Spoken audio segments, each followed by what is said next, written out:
नमस्कार दोस्तों, मैं अमित साहू आप सभी का आर.के. हॉटस्पॉट स्टडी चैनल पे बहुत बहुत स्वागत करता हूँ। आज हम लोग क्लास नंबर 7 पर्यावरण भूगोल का कंप्लीट करने जा रहे हैं। जो शंकर IAS का इन्वायरमेंट इकोलॉजी बुक है उसको रेफरेंस के तौर पे यूज कर रहे हैं और हम लोग देखेंगे आज भारत के प्राकृतिक वनस्पति के बारे में, जिसके बारे में हम फुली डिटेल्स क्लास इसमें कराएंगे। और साथ ही साथ इसका पिछला क्लास है पर्यावरण भूगोल कल ही हम लोग शुरू किए थे, उसका पिछला लेक्चर हमारे YouTube चैनल पे उपलब्ध है।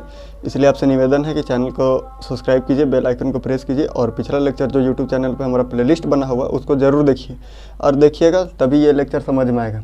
और चलिए हम इसको विस्तार से पढ़ने की कोशिश करते हैं जैसा कि यहाँ बनाया हुआ है, ठीक ना। इसको आप स्क्रीनशॉट ले सकते हैं या पेन और कॉपी लेके बैठिए ताकि नोट्स भी आप करते जाइएगा तो आपको समझ में आएगा, ताकि वीडियो को बार बार एग्जाम समय देखने से वो नहीं होता है। और ये जो है आपको हर तरह के एग्जामिनेशन में और ज्योग्राफी में भी आपको काम देगा, ताकि पर्यावरण भूगोल जैसे है ना, ये नाम है। तो आइए शुरू करते हैं लेक्चर को, एकदम पूरा फुली डिटेल से जानते हैं। तो सब ध्यान दीजिएगा यहाँ पे।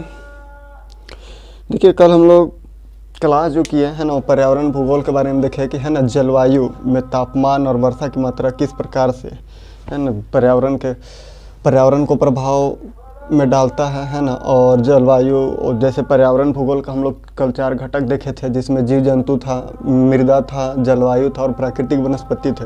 तो जिसमें आज हम लोग जलवायु और प्राकृतिक वनस्पति कल ही हम लोग शुरू किए और आज उसको आगे बढ़ा रहे हैं। और अगले लेक्चर में हम लोग देखेंगे मृदा है ना और जीव जंतु कैसे प्रभाव डालता है प्राकृतिक में है ना, और पर्यावरण में किस प्रकार से उनका प्रभाव होता है, तो वो हम लोग आगे के लेक्चर में देखेंगे। इसलिए आप चैनल को सब्सक्राइब कीजिएगा, बेल आइकन को प्रेस कर दीजिएगा, तो आपको आगे का वीडियो लेक्चर आपको मिल जाएगा इसी चैनल पे। तो चलिए फिर से कल का लेक्चर को आगे बढ़ाते हुए आज के लेक्चर को शुरू करते हैं। तो जैसे देखते हैं हम भारत की प्राकृतिक वनस्पति के बारे में, है ना, कि भारत में जो प्राकृतिक वनस्पति है, भारत में वनस्पतियों का वितरण किस प्रकार से है ना।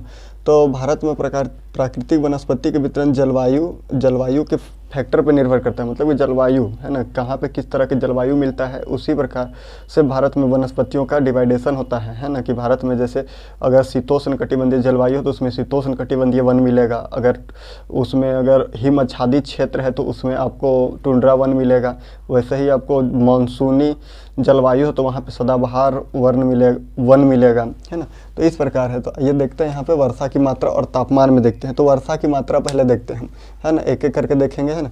तो वर्षा की पहले जलवायु से प्राकृतिक वनस्पति का जो डिवाइडेशन है ना, 2 भागों में हम बांटते हैं इसको, पहले वर्षा की मात्रा से और तापमान की मात्रा से। और वर्षा की मात्रा में अगर हम देखते हैं तो क्षैतिज वितरण होता है। वर्षा की मात्रा अकॉर्डिंग टू रेनफॉल अगर हम देखेंगे, है ना, तो ये क्षैतिज वितरण पे आपको बनेगा, है ना। और तापमान में देखेंगे तो ये ऊर्ध्वाधर वितरण आपको मिलेगा, ऊर्ध्वाधर वितरण आपको देखने को मिलेगा। तो यहीं पे देखते हैं। तो सबसे पहले हम वर्षा की मात्रा पे देखते हैं ना। तो वर्षा की मात्रा और हर चीज़ में आपको फैक्टर ये नोट्स करना होगा, समुद्र तल से एवरेज उसका हाइट कितना है ना, समुद्र तल से एवरेज हाइट कितना है, उसी से आपको वहाँ पे वनों का जो होगा आपका प्रकार बदलेगा, है ना। समुद्र तल से एवरेज हाइट में देखेंगे उसमें, ताकि एवरेज जैसे जैसे हाइट बढ़ेगा है ना, तो नॉर्मल लेफ्ट रेट काम करता है ना। तो इसीलिए आपका टेम्परेचर भी इंक्रीज करेगा या डिक्रीज करेगा, है ना। तो हाइट पे डिपेंड ये करेगा। तो इसी चीज़ को हम पहले देखेंगे। तो पहले वर्षा की मात्रा पे हम देखते हैं प्राकृतिक वनस्पति का क्षैतिज वितरण होता है। वर्षा की मात्रा पे हम देखेंगे प्राकृतिक वनस्पति की जो होता है वो क्षैतिज वितरण होगा, है ना। और तापमान पे देखेंगे हम तो प्राकृतिक वनस्पति का ऊर्ध्वाधर वितरण होता है। तो क्षैतिज वितरण हम देखते हैं। तो क्षैतिज वितरण में नॉर्मली समुद्र तल से एवरेज हाइट 900 मीटर का होना चाहिए और टेम्परेचर 20 से लेकर 22 डिग्री के बीच होना चाहिए, है ना। तो इसमें अर्ध शुष्क जलवायु आपको मिलेगा, उष्ण कटिबंधीय वृक्ष मिलेगा यहाँ पे। मतलब अगर हम देखते हैं वर्षा की मात्रा में, तो वर्षा की मात्रा हम जहाँ पे देख रहे हैं, वर्षा की मात्रा अगर हम देख रहे हैं, ठीक ना, तो प्राकृतिक वनस्पति की क्षैतिज वितरण मिलेगा। क्षैतिज वितरण मतलब कि वनस्पति क्षैतिज वितरण मतलब सीधे सीधे कहें तो ऐसे यहाँ पे अलग होगा वन, यहाँ पे अलग होगा, यहाँ पे अलग होगा, इस टाइप से वितरण मिलेगा आपको, है ना। कि ये बॉक्स में अलग होगा, ये बॉक्स ये, है ना। तो यहाँ पे अलग अलग ऐसे ही अंततः जाके मरुस्थल में ख़त्म हो जाएगा, उष्ण कटिबंध में शुरू होगा। तो ये आपको वितरण मिलेगा, क्षैतिज वितरण। और वर्टिकल अगर हम देखें, ऊर्ध्वाधर देखें, तो ये इस प्रकार से बन, जैसा कि यहाँ पे बनाया गया है, ठीक ना। तो क्षैतिज वितरण देखते हैं। तो एवरेज हाइट समुद्र तल से, है ना, कितना होना चाहिए, 900 मीटर का हाइट होना चाहिए, है ना। टेम्परेचर उसमें 900 मीटर का ऑलरेडी हाइट होगा तो, और टेम्परेचर 20 से लेके 22 डिग्री सेल्सियस के बीच होना चाहिए, है ना। उसमें उष्णकटिबंधीय वृक्ष मिलेगा आपको। कैसा वृक्ष मिलेगा, उष्णकटिबंधीय वृक्ष मिलेगा, ठीक ना। तो उष्णकटिबंधीय वृक्ष मिलेगा और अर्ध शुष्क वन मिलेगा, है ना। इसका डिवाइडेशन होगा अर्ध शुष्क से शुष्क क्षेत्र, मतलब कि अर्ध शुष्क इसका जो होगा, है ना। समुद्र तल से अगर हाइट हम देखते हैं 900 मीटर का एवरेज हाइट अगर होता है ना, समुद्र तल से 900 मीटर का एवरेज हाइट है, ठीक ना। और टेम्परेचर एवरेज में 20 डिग्री से 22 डिग्री सेल्सियस के बीच होगा, तो यहाँ पे कैसे वन मिलेगा आपका, अर्ध शुष्क क्षेत्र से शुष्क क्षेत्र की ओर गमन होगा, है ना। कैसे, अर्ध शुष्क क्षेत्र से शुष्क क्षेत्र की ओर हम जैसे जैसे बढ़ेंगे वैसे वैसे वनों का जो वितरण होगा, वनों की पेटियाँ जो बदलते जाएगा। एक मिनट रुकिएगा।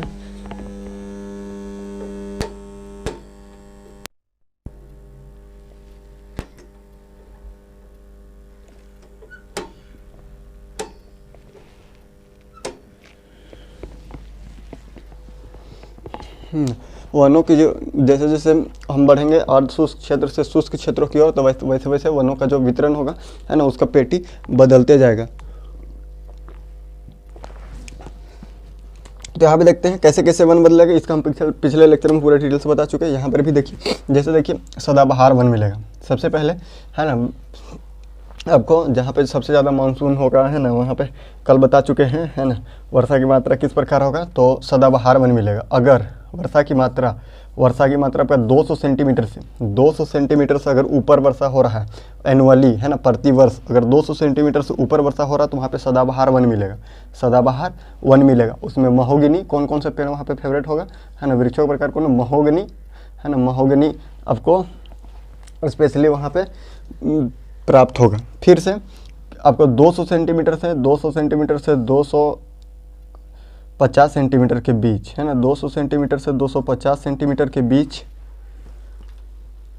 अगर टेम्परेचर, अगर वर्षा का मात्रा अगर हो रहा है, ठीक ना, तो आपको वहाँ पे 200 से लेकर 250 सेंटीमीटर के बीच अगर वर्षा हो रहा है तो आर्द्र सदाबहार वन मिलेगा आपको। कौन सा, आर्द्र सदाबहार वन आपको प्राप्त होगा, है ना, मिश्रित वन जिसको कहिए, आर्द्र सदाबहार वन होगा। फिर 150 सेंटीमीटर से 200 सेंटीमीटर के बीच, 150 सेंटीमीटर से 200 सेंटीमीटर के बीच अगर हम जाते हैं, है ना, जहाँ पे एनुअली 20 से लेके 22 डिग्री सेल्सियस होना चाहिए और एवरेज हाइट 900 मीटर होना चाहिए। कितना एवरेज हाइट देख रहे हैं हम, 900 मीटर, है ना। अब टेम्परेचर 20 से 22 डिग्री सेल्सियस, और कैसे बढ़ रहे हैं, आर्द्र शुष्क एरिया से बढ़ रहे हैं हम शुष्क एरिया की तरफ, है ना। ये अब नोट्स करिए कि करते चलिएगा, ठीक ना, इसको याद कीजिएगा।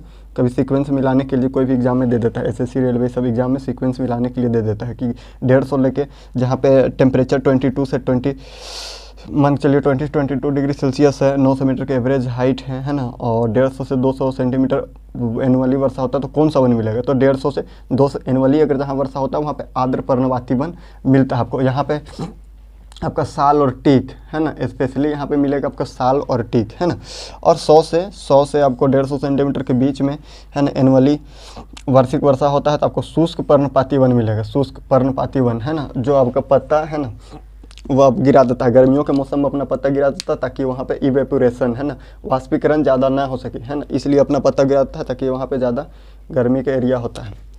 ये देखते हैं फिर 60 से लेकर 100 सेंटीमीटर के बीच में, 60 से 100 सेंटीमीटर के बीच में कटीले वन मिलेगा। यहाँ पे कटीले वन मिलेगा ताकि यहाँ पे सूर्य का रोशनी एकदम सीधे चमकता है। इक्वेटर रीजन में आपको मिलेगा ये, है ना, सूर्य का रोशनी एकदम लंबवत पड़ता है ताकि कटीले वन होता है, ताकि यहाँ पे पत्ता से इवेपोरेशन ज़्यादा ना हो सके, है ना, एरिया कम होगा तो इवेपोरेशन आपका कम होगा। सब प्रकाश संश्लेषण है। टेम्परेचर में कल हम लोग देख चुके थे कि प्रकाश संश्लेषण, जहाँ जहाँ टेम्परेचर हाई होगा वहाँ प्रकाश संश्लेषण की प्रक्रिया ज़्यादा होगा, जहाँ टेम्परेचर कम होगा वहाँ प्रकाश संश्लेषण की प्रक्रिया थोड़ा धीमा होगा। इसलिए अपने आप पेड़ पौधे जो है पर्यावरण का संतुलन बनाए रखने के लिए, वातावरण का संतुलन बनाए रखने के लिए अपने आप को एडप्ट कर लेते हैं। कैसे एडप्ट करते हैं हम लोग पिछले लेक्चर में देख चुके हैं, तो इस पिछले लेक्चर का वीडियो ज़रूर देखिएगा, प्लेलिस्ट में उपलब्ध है, ठीक ना। तो आइए फिर से यहाँ पे नोट्स कीजिए। फिर 40 से 60 सेंटीमीटर के बीच में होता है तो सवाना मिलता है आपको। सवाना बोलिए या घास के मैदान बोल सकते हैं हम, सवाना या घास के मैदान, सवाना या घास के मैदान, यहाँ पे आपको वो एनुअली 40 से लेकर 60 सेंटीमीटर तक वार्षिक वर्षा होता है, और अंततः 40 सेंटीमीटर से कम वर्षा जहाँ होता है मरुस्थलीय वनस्पति आपको मिलेगा। 40 सेंटीमीटर से कम, है ना, एनुअली हो गया। यहाँ पे टेम्परेचर हाई हो जाएगा, ठीक ना, लेकिन हाइट 900 सेंटीमीटर ही होगा। टेम्परेचर कभी कभी दिन में हाई होता है, रात में लो हो जाएगा। यहाँ पे टेम्परेचर दिन के समय मॉर्निंग में हाई टेम्परेचर होगा और नाइट में लो टेम्परेचर होगा। और यहाँ पे मरुस्थलीय वन मिलेगा 40 सेंटीमीटर, एक्चुअली हाई मतलब कि 40 सेंटीमीटर से कम वर्षा होगा औसत। और यहाँ पे कैक्टस और अर्केसिया जैसी आपको पौधे मिलेंगे, इसमें वनस्पति मिलेंगे। तो ये सब आपको हो गया। फिर से एक बार हम देख लेते हैं, ठीक ना, रिकॉल कर लेते हैं। आप नोट्स कर लीजिएगा, स्क्रीनशॉट ले लीजिएगा, ठीक ना, आपको जो अच्छा लगे। देखिए वर्षा की मात्रा, सबसे पहले हम भारत पर्यावरण भूगोल पढ़ रहे हैं, उसमें भारत की प्राकृतिक वनस्पति के बारे में अध्ययन कर रहे हैं, ठीक ना। तो भारत की प्राकृतिक वनस्पति का अध्ययन जलवायु के प्रकार से कर रहे हैं। तो जलवायु प्राकृतिक वनस्पति को दो प्रकार से बांटता है, एक वर्षा की मात्रा के आधार पर, एक तापमान की मात्रा के आधार पर। तो सबसे पहले हम देख रहे हैं वर्षा की मात्रा के आधार पर। तो वर्षा की मात्रा के आधार पर हम देखते हैं तो प्राकृतिक वनस्पति के क्षैतिज वितरण हमको मिलता है। प्राकृतिक वनस्पति जो है उनका क्षैतिज वितरण मिलता है, ठीक ना। तो उसमें उष्णकटिबंधीय वृक्ष मिलते हैं हमें, है ना। स्पेशली देखें तो उष्णकटिबंधीय वृक्ष की ज़्यादा मात्रा है ना, जिसमें हम देखते हैं कि एवरेज हाइट 900 मीटर है ना। और समुद्र तल से एवरेज हाइट 900 मीटर है। टेम्परेचर 20 से 22 डिग्री सेल्सियस मिलता है। और हम बढ़ते हैं आर्द्र शुष्क से लेकर शुष्क प्रदेशों की ओर, है ना। तो शुष्क से शुष्क प्रदेश की ओर जैसे जैसे हम बढ़ते हैं तो उसका वर्षा की मात्रा के आधार पर हम देखते हैं ना। तो वर्षा की मात्रा में देखते हैं तो 200 सेंटीमीटर से जहाँ अधिक वर्षा होता है उसमें सदाबहार वन मिलता है, जिसमें फेरोड मतलब कि मुख्यतः पाया जाता है महोगनी का वृक्ष, है ना। फिर से हम देखते हैं नेक्स्ट नंबर में जाते हैं तो आपको 200 से लेकर 250 सेंटीमीटर के बीच में चलते हैं तो उसमें आर्द्र सदाबहार वन मिलता है, जिसमें मिश्रित वनस्पति का प्रकार हमें प्राप्त होता है, ठीक ना। फिर 150 से 200 सेंटीमीटर के तरफ मतलब कि 150 से 200 सेंटीमीटर एनुअली वर्षा होता है तो हमें आर्द्र पर्णपाती वन मिलता है, जिसमें साल और टिक मुख्यतः पाए जाते हैं, ठीक ना। फिर 100 से 150 सेंटीमीटर शुष्क पर्णपाती वन मिलता है, इसमें भी साल और टिक मुख्यतः प्राप्त होते हैं। फिर 60 से लेकर 100 सेंटीमीटर जाते हैं, जिसमें कटीले वन मिलते हैं, ठीक ना। फिर 40 से 60 सेंटीमीटर में सवाना वन मिलता है या घास का मैदान हमें मिलता है। फिर से हम 40 सेंटीमीटर से कम औसत वर्षा वाला क्षेत्र में जाते हैं, है ना। तो उसमें मरुस्थलीय वनस्पति मिलता है, जिसमें कैक्टस और अर्केसिया मिलता है। यहाँ पे टेम्परेचर आपको एवरेज हाइट तो 900 मीटर ही आपको समुद्र तल से मिलेगा, ठीक ना, सी लेवल। और लेकिन यहाँ पे मॉर्निंग में टेम्परेचर हाई होगा और नाइट में टेम्परेचर लो होता है। ये आपको जलवायु की दृष्टि से हम प्राकृतिक वनस्पति का विभाजन कर रहे हैं, जिसमें वर्षा की मात्रा देखें। फिर हम देखते हैं तापमान के आधार पर। तो तापमान के आधार पर जब हम देखते हैं टेम्परेचर के आधार पर, तो प्राकृतिक वनस्पति का ऊर्ध्वाधर वितरण होता है। ऊर्ध्वाधर वितरण में भी दो टाइप से होता है। एक ताकि हिमालय मतलब भारत का हम देखते हैं, भारत में दो प्रकार के मिलते हैं, एक हिमच्छादित पर्वत मिलेगा और एक हिमच्छादित पर्वत नहीं मिलेगा, ठीक ना। तो जैसे हिमालय की प्राकृतिक वनस्पति देखेंगे और फिर प्रायद्वीपीय भारत की प्राकृतिक वनस्पति देखेंगे। तो हम आपको तटीय सागर कैसे प्रायद्वीपीय भारत से हिमालय का जो पोर्शन था टकराया, उसके बारे में हम आगे क्लास में देखेंगे, ताकि हम इसमें इन्वायरमेंट एंड इकोलॉजी पढ़ रहे हैं, जो शंकर IAS बुक रेफरेंस के तौर पे यूज कर रहे हैं, है ना। तो उसमें पर्यावरण भूगोल पढ़ाया जा रहा है। पर्यावरण भूगोल हमको लगता है यूट्यूब में क्लास ज़्यादा उपलब्ध नहीं है, इसलिए हम पर्यावरण भूगोल का पूरा क्लास आपको इसमें दे देंगे। तो ठीक है, आइए यहाँ पे देखते हैं। तो तापमान के आधार पर देखते हैं हम, है ना। तो तापमान के आधार पर प्राकृतिक वनस्पति का ऊर्ध्वाधर वितरण है, जिसमें पहला, इसको भी दो भागों में बांटा गया है, जिसमें पहला है हिमालय की प्राकृतिक वनस्पति और दूसरा प्रायद्वीपीय भारत की प्राकृतिक वनस्पति, है ना। तो इसमें भी एवरेज हाइट 900 मीटर से ऊपर की ओर है। एवरेज हाइट 900 मीटर है, लेकिन उससे ऊपर की ओर है, एवरेज हाइट हम लेके चल रहे हैं। इसमें तापमान का प्रभाव देखते हैं, जिसमें नॉर्मल लैप्स रेट आपको पता होगा, है ना। नॉर्मल लैप्स रेट, सामान्य ह्रास दर या सामान्य पतन दर। अब देखिएगा जैसे जैसे हम हाइट में बढ़ेंगे टेम्परेचर थोड़ा डिक्रीज करते जाता है। तो मतलब कि एकदम हम एवरेज हाइट से थोड़ा ऊपर जाएंगे, 4000 से ऊपर जैसे जाएंगे वैसे यहाँ पे हिमच्छादित एरिया आपको मिलने लगेगा। वहीं पे आपको टुंड्रा वनस्पति मिलेगा। उसके बाद नगण्य अवस्था में हर चीज़ है, वहाँ पे डेजर्ट है, बायोलॉजिकल डेजर्ट, है ना। तो ये अब देख चुके हैं। तो चलिए यहाँ पे देखते हैं। तो तापमान का है प्रभाव इसमें पड़ेगा, नॉर्मल लैप्स रेट है जो देखेंगे। तो इसमें उष्णकटिबंधीय समशीतोष्ण वन मिलेगा, है ना। जैसे जैसे हम ऊपर देंगे तो उष्णकटिबंधीय समशीतोष्ण वन मिलेगा। सबसे पहले जैसे हम यहाँ पे देखें तो उष्णकटिबंधीय समशीतोष्ण वन मिलेगा आपको, मतलब कि हमें उष्णकटिबंधीय समशीतोष्ण वन मिलेगा। यहाँ पे जैसे दिख रहा है उष्णकटिबंधीय समशीतोष्ण वन मिलेगा। फिर शंकुधारी वन मिलेगा, और अंततः फाइनली टुंड्रा वन मिलेगा, है ना। और लास्ट यही है, एवरेज हाइट इसका 4000 मीटर में 4000 मीटर में एवरेज हाइट होगा, टेम्परेचर माइनस में चला जाएगा, माइनस में जाएगा, माइनस जितना भी हो माइनस में टेम्परेचर चला जाएगा, ठीक ना। तो यहाँ पे ये हो गया। तो हिमालय के वनस्पति, वैसे ही प्रायद्वीपीय भारत में सदाबहार पर्वतीय वन मिलेगा, फिर उष्णकटिबंधीय वन मिलेगा, फिर उष्णकटिबंधीय पर्वतीय वन मिलेगा, फिर समशीतोष्ण वन मिलेगा 1800 मीटर एवरेज हाइट में। यहाँ पे देख रहे हैं 1800 मीटर एवरेज हाइट में पहुँच जाएंगे तो यहाँ पे समशीतोष्ण आर्द्र पर्वतीय वन मिलेगा। 900 मीटर एवरेज हाइट में लेके चलिएगा तो सदाबहार पर्वतीय वन यहाँ से शुरू होगा, फिर उष्णकटिबंधीय वन मिलेगा, फिर उष्णकटिबंधीय आर्द्र पर्वतीय वन मिलेगा, फिर से यहाँ पे मिलेगी प्रायद्वीपीय भारत का दिखाया गया। तो आइए इसको देखते हैं यहाँ पे थोड़ा विस्तार से।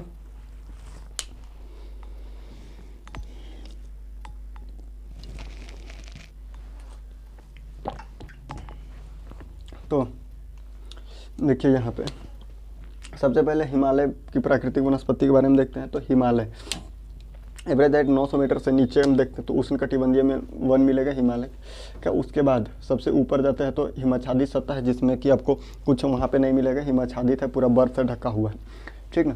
फिर 3300 मीटर में टुंड्रा मिलेगा। 3300 मीटर एवरेज हाइट में हम जैसे हम पहुँचते हैं तो उसमें टुंड्रा, ये सब नोट करिएगा, ये फैक्ट है, नोट्स करने वाला है इसमें। बाकी जो नहीं समझ में कमेंट बॉक्स में कमेंट कीजिएगा, हम उसको नेक्स्ट वीडियो लेक्चर में आपको बताने की कोशिश करेंगे। और आपसे निवेदन है कि चैनल को सब्सक्राइब जरूर कीजिएगा, साथ ही साथ बेल आइकन को प्रेस कर दीजिए ताकि जितना वीडियो लेक्चर है आप सबसे पहले आपको मिले। देखिए टुंड्रा वन मिलेगा 3300 हाइट में एवरेज हाइट, टेम्परेचर माइनस में इसमें, ठीक ना, या नॉर्मली एकदम कम है। फिर 2700 लेके शंकुधारी वन मिलेगा, 2700 में शंकुधारी। फिर 1800 में समशीतोष्ण पर्वतीय वन मिलेगा, ठीक ना, और 900 मीटर में पर्वतीय वन मिलेगा। फिर उष्णकटिबंधीय आपको 900 से नीचे बिलो 900 आपको उष्णकटिबंधीय वन मिलेगा। ये ठीक हो गया, ठीक है, यहाँ से हो गया। फिर से हम जैसे देखते हैं कि फिर से प्रायद्वीपीय भारत का हम देखेंगे तो प्रायद्वीपीय भारत में सबसे पहले 900 सदाबहार पर्वतीय वन मिलेगा, जो मानसूनी क्षेत्र है, जो यहाँ पे मौसम टकरा गया हिमालय में। हम पहले ही लेक्चर में आपको बता चुके हैं कि हिमालय के योगदान है ना, या कोई भी पर्वत के योगदान कि कोई भी मानसून में है ना, या कोई भी वर्षा होने में है ना, वर्षा की मात्रा में शेडो जोन किस प्रकार बनाता है, और एक साइड की ज़्यादा वर्षा होता है जबकि एक साइड आपका है ना वो छाया रहित क्षेत्र हो जाता है, छाया वृष्टि क्षेत्र होता है जहाँ पे वर्षा नहीं होता। आपको बड़े बड़े रेत के टीले सब मिलेंगे, थार का डेजर्ट ये सब अरावली पर्वत का है, जबकि दूसरे साइड में देखिए पूर्वी घाट में पूरा सदाबहार वन से भरा पड़ा है। तो ये आपको वीडियो लेक्चर पिछले क्लास में आप जाके देखिएगा, ठीक ना, कैसे शेडो जोन बनता है। तो सदाबहार पर्वतीय वन आपको यहाँ पे मिल जाएगा, है ना। फिर से ऊपर जैसे बढ़ते हैं तो ऐसे उष्णकटिबंधीय वन मिलेगा, फिर उष्णकटिबंधीय आर्द्र पर्वतीय वन मिलेगा, है ना, 900 मीटर से 1800 मीटर के बीच में। और फिर 1800 मीटर में अंततः फाइनली आपका समशीतोष्ण आर्द्र पर्वतीय वन मिल जाएगा यहाँ पे, ठीक ना।